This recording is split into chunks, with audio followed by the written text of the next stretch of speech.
Ano oras na bro? Mga 9:30. Nag-start na kami. Pa lang. Ayan. 9:12. Ayan, gumising kami na maaga para sa fishing namin. First time. First time. Sige, bablog namin to. Para, ito nga pala kaibigan natin si Arnold. Ikaw rin manonood dito eh. Nag-Jeric manonood yun. Oo.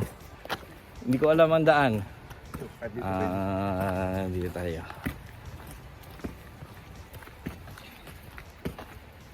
Sama namin kayo sa fishing adventure namin.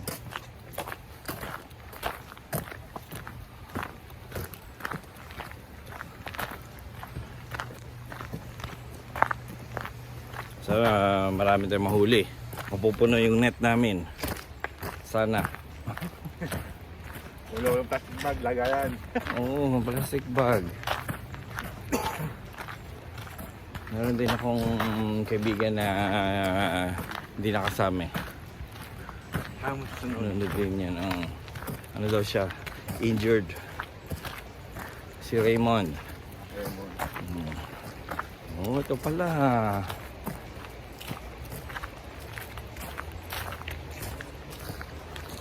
Dami.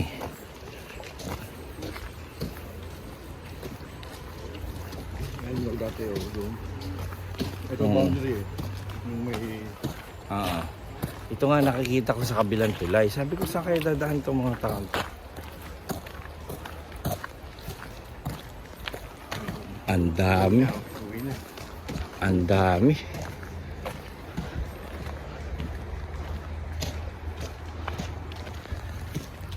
Ito, meron tayong mga kasalubong na kota.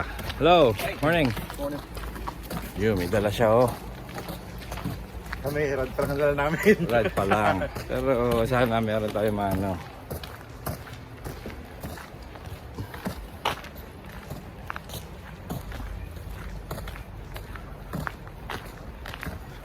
Ang dami nga.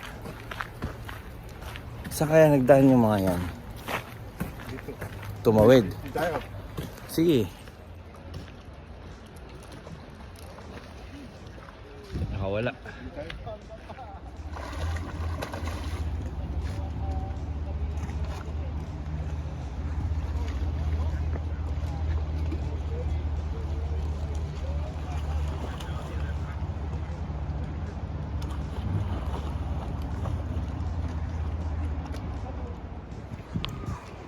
Yan. Mayroon ako na video na nakahuli. Zoom in ko maya maya. Yan. Zoom in. Pakaswerte naman itong dalawang to. Beads lang din ginagamit nila. Red or orange. Sa kanila tinikman yung kanila. Sa amin pa konti-konti tikim di pa nakahuli. So yan. Ininit ng lalaki. Nilinit ng isang kasama niya. Yun, kuha. Tuwan-tuwa ang ungas. Ayan, hanap-hanap pa tayo. Malapit kami sa bridge. Tingin-tingin tayo. Ayan o, ang daming tao doon. Nakalubog sila. Pero walang alisan yun pag nakalubog sila. Diretso. Sige guys.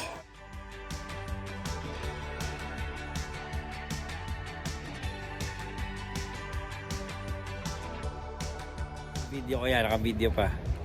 Para kailangan makahuli ka ngayon, naka-video. Pakita ko Jeric. Saka JC.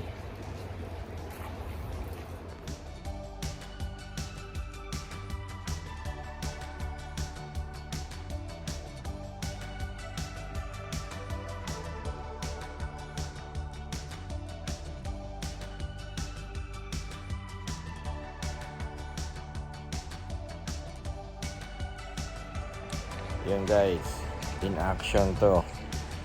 So nag-record ako while nagka-cast nila, nagre-reel. May nakakahuli. Merong nasa tubig, half body while nagka-cast.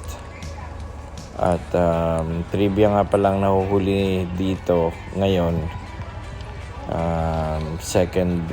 Third week ng October, coho salmon, spring salmon, chinook, and steelhead. Pero yung matatapon end yun eh. Pero ang steelhead up to March daw.